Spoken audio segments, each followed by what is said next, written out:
bersama dengan Julius Cesar Nonga, anggota DPRD ND. Kemudian juga masih membahas terkait dengan kenaikan kasus COVID-19 di Kabupaten ND. Tanggung jawab siapa? Bersama saya Rizwan Sumbi, dan saat ini terhubung di line telepon Abraham Badu, Wakil Ketua Satgas COVID-19 Kabupaten ND. Selamat pagi Pak Abraham. Pagi Pak Ridwan. Saya sebagai Sekretaris Satgas, tidak Ketua. Sekretaris Satgas ya, COVID-19 ya, Kabupaten ND. Oke, terima kasih untuk revisinya Pak Abraham. Nah Pak Abraham, banyak pendapat publik yang telah disampaikan melalui RRI yang katanya Satgas COVID-19 ini kinerjanya menurun akhir-akhir ini. Bagaimana tanggapan Anda, kalau betul apa penyebabnya Pak Abraham? Menurut tidak Pak Ridwan. Ini kan Agustus 2020 kan normal. Ya. Kita semua lengah. Oke. Kita anggap COVID selesai. Begitu muncul di Desember kita kaget semua. Dan lalu apa kerjanya? Kita kembali kerja yang kemarin. Kita giat kerja kemarin, melakukan komunikasi, koordinasi seperti itu Pak Ridwan. Oke. Jadi banyak tadi ada beberapa komentar yang mengatakan bahwa pada saat awal-awal memang Satgas COVID-19 ini begitu ketat menerapkan aturan-aturan, kebijakan-kebijakan dalam upaya pencegahan. Kemudian masuk di tatanan kehidupan baru, new normal, ini dikatakan longgar begitu, jadi tidak fokus. Sehingga kasus COVID-19 akhirnya meningkat lagi begitu Pak Abraham. Betul.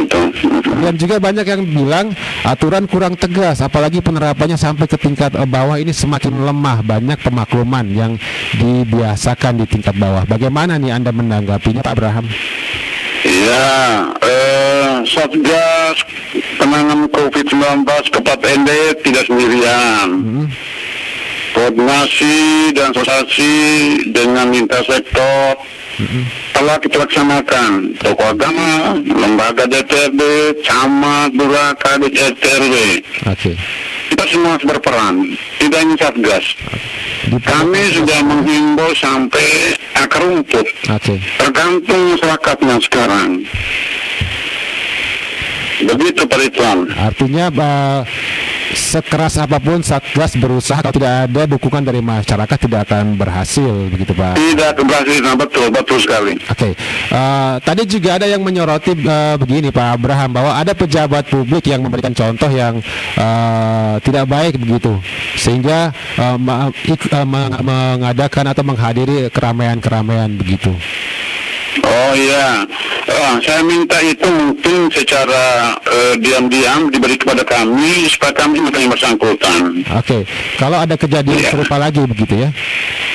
Kalau ada orang yang ikut rame-rame, tolong kami sampai siapa namanya supaya kami melakukan pendekatan sama ini yang tidak kepada yang bersangkutan. Apalagi sebagai pejabat publik begitu Pak? Iya, tidak boleh.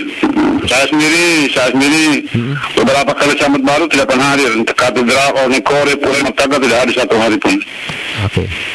Jadi itu yang seharusnya dilakukan oleh pejabat publik memberikan contoh. Iya, kita kirim kado cukup itu hadirlah. Baik. Pak Abraham, ini kasus COVID-19 di ND beberapa hari terakhir ini terus meningkat signifikan begitu. Nah, apa aturan terbaru nih dari Satgas mengingat kasusnya ini terus bertambah begitu Pak Abraham? Baik Pak Ridwan, aturan baru belum ada, hanya cara kerja kami perlu maksimalkan. Seperti kami sudah lakukan calling keliling sampai 5M, dan juga patroli dari TNI, Polri, Pol PP, beberapa kesatuan melaksanakan. Di aturan baru belum ada Pak Ridwan. Kemudian ketika masih dijumpainya warga masyarakat yang menggelar pesta atau membuat acara-acara keramaian begitu, apa tindakan dari Satgas nantinya Pak Abraham? Kami sudah sepakat bahwa kapan pun pesta, kami akan melakukan komunikasi dengan tuan pestanya. Dan kemudian kami melakukan patroli. Contoh, pada minggu lalu ada sembar bolare. Kami bahkan cara paksa saat pesta itu. Yang kedua juga dari kemarin malam Purere dengan Mataga. Kami keliling sampai jam 11 malam. Alhamdulillah syukur. Mereka hanya bunyi kecil-kecil saja, hanya makan pulang, tamu datang makan selesai pulang, tidak ada. Tidak dibubarkan kalau menerapkan protokol kesehatan, Pak Abraham. Bagaimana? Tidak dibubarkan kalau menerapkan protokol kesehatan. Oh tidak. Namanya pesta tidak boleh. Keagamaan silakan, pesta tidak boleh. Apakah dia menaikkan 5M saat pesta? Tidak boleh. Namanya pesta tidak boleh dalam bentuk apapun. Tidak boleh titik begitu ya, tidak ada koma lagi. Tidak boleh. Kena 5M. Karena yang pertama cuma 3M. Sekarang kan tambah 2M kan? Oke. Jauh kerumunan dengan mobilisasi kan? Oke. Jadi pesta dalam bentuk apapun tidak boleh ya? Apalagi kemarin perintah Bapak Gubernur sampai bulan Mei pestanya berboleh. Iya, sudah ada perintah dari Gubernur juga. Tadi sudah perintah Gubernur sampai bulan Mei berboleh pesta. Dengan Pak Madius Jilamu yang juga mengatakan demikian bahwa ini harus dilakukan sampai ke kabupaten begitu Pak. Iya. Nah Pak Abraham, dan kami sampaikan sampai akar rumput sampai RT berboleh pesta lagi. Oke, Pak Abraham, kemudian untuk pengawasannya sendiri nih sampai ke level bawah agar aturan-aturan yang ditetapkan oleh Satgas di Kabupaten ini bisa dilaksanakan dengan baik seperti apa Pak Abraham? Terima kasih, sudah kami bertemu dengan para camat RW. Jadi semua himbauan Bupati itu dibaca baik-baik, disosialisasi baik-baik ke masyarakat dan sudah para camat laksanakan. Kami di Kabupaten, TNI, Polri, Pol PP dan satu lainnya terus melakukan patroli. Di pasar, di tempat-tempat keramaian, pertokoan, pusat perbelanjaan kan tetap pantau.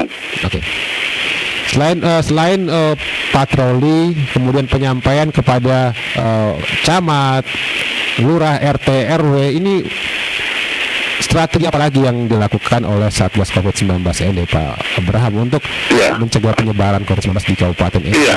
Saya kira dengan cara itu, cara untuk melakukan edukasi supaya masyarakat sadar. Kalau mereka tidak berubah sama saja, seperti apapun sama saja. Kami dari Satgas tidak bosan-bosan sampai di akar rumput menyampaikan soal itu sangat ke masyarakatnya.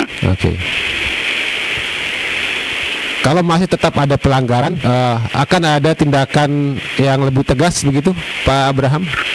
Iya, kami lakukan sanksi sosial saja. Ya, sanksi sosial. Kami belum dalam bentuk finansial, tapi sanksi sosial akan berikan. Ketika masyarakat melakukan pelanggaran ini ada sanksi sosialnya. Kemudian apabila ditemukan petugas-petugas yang juga ternyata melakukan pelanggaran terhadap prokes, ini juga ada sanksinya begitu Pak Abraham? Oh Pak, tidak ada aplikasi Pak. Tidak ada aplikasi ya? Pejabat saya tahan. Saya tahan pejabat, saya turun dulu. Saya pernah turun mobil pakai masker, buka bawah mobil. Saya turunkan pejabat itu. Jadi tidak ada pandang bulu begitu ya? Tidak ada pandang bulu kalau siapapun. Kalau melanggar prokes ditindak dengan tegas ya? Iya, saya sudah siap di kami sudah TNI Polri, kami sikap siapa pejabat apapun dari mobil turun, pakai masker. Bila perlu pusat. Iya. Dan ini diharapkan kedepannya tetap konsisten gitu Pak Abraham ya dalam penegakan ini, ketegasannya begitu Pak Abraham ya. Ya, saya sebagai sekretaris Satgas tetap menegaskan tentang hal ini. Apapun kita akan terus berkoordinasi dengan teman-teman camat, RT/RW dan tokoh agama. Kita coba untuk selalu koordinasi. Baik. Pak Abraham, terakhir silakan apa yang ingin Anda sampaikan kepada masyarakat Kabupaten Ende mengingat kasus COVID-19 di Kabupaten Ende ini terus meningkat Pak Abraham. Baik, terima kasih Britan. Saya mau kepada masyarakat Kabupaten Bapak Ibuku yang terkasih. Kalau bisa putus mata rantai COVID ini hanya dengan taat aturan, taat anjuran yang disampaikan oleh pemerintah, lembaga agama tentang protokol kesehatan yang kita kenal dengan 5M itu. Pakai masker, cuci tangan, jaga jarak, kemudian ikat bersama, ya.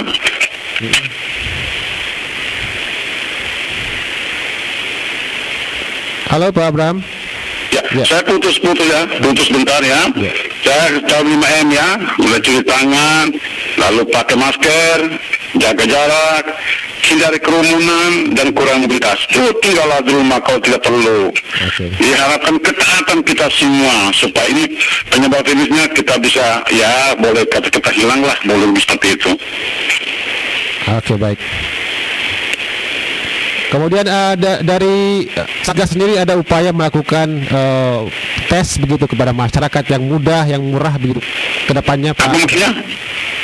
Upaya melakukan tes antigen misalnya kedepannya yang murah, yang mudah, yang cepat pada masyarakat. Oh iya, direncanakan anggaran direncanakan seperti itu. Itu sudah dibahas juga ya, Pak Abraham ya? Iya, sudah dibahas di Satgas, kita rencanakan nanti. Dalam waktu dekat atau berapa lama lagi? Tergantung anggaran. Oke, baik. Baik Pak Abraham, terima kasih untuk RRI pagi ini. Selamat bertugas kembali, sukses tugas-tugasnya, sehat-sehat. Pendengar, baru saja bersama kami Sekretaris Satgas COVID-19 Kabupaten ND Abraham Badu yang sudah menyampaikan beberapa hal tadi terkait dengan peningkatan kasus COVID-19 di Kabupaten ND ini. Diperlukan upaya bersama selain pemerintah, dalam hal ini Satgas COVID-19, juga masyarakat juga ikut berupaya bersama-sama berjuang begitu ya untuk mencegah penyebaran COVID-19 seperti yang dikatakan oleh Pak Abraham Badu tadi. Dan akan ada sanksi-sanksi sosial juga kepada masyarakat yang melanggar prokes, kemudian juga mereka yang mengadakan acara-acara yang mengundang orang banyak seperti pesta dan lain-lainnya. Ini tadi dikatakan bahwa tidak ada tawar-menawar lagi ya, jadi tidak boleh ada acara-acara yang mengundang banyak orang untuk hadir begitu ya. Jadi akan dibubarkan oleh Satgas COVID-19 Kabupaten ND. Dan ini juga sesuai dengan edaran dari Gubernur NTT Victor Bung Tilu Laiskodat. Kita masih punya satu narasumber lagi, pendengar. Tadi kita sudah bahas terkait dengan beberapa hal-hal teknis ya dalam hal upaya pencegahan COVID-19. Selain itu juga kebijakan-kebijakan yang dilakukan oleh Satgas COVID-19 dalam upaya pencegahan di Kabupaten ND. Kita ke narasumber kita berikutnya. Setelah ini pendengar sudah bergabung bersama kami ahli patologi Dr. Viani Sunti SPPK di Dialog Interaktif Pro 1 RRI ND. Pro 1, kanal inspirasi. Selamat pagi Dr. Viani. Ya, selamat pagi. Iya, salam sehat Bu Dokter. Salam sehat juga, ini baru habis vaksinasi. Oke, bagaimana proses vaksinasinya? Berjalan lancar di sini, aman, terkendali. Ini di mana lokasinya Bu Viani? Saya di Puskesmas KND. Oke, sudah selesai atau masih?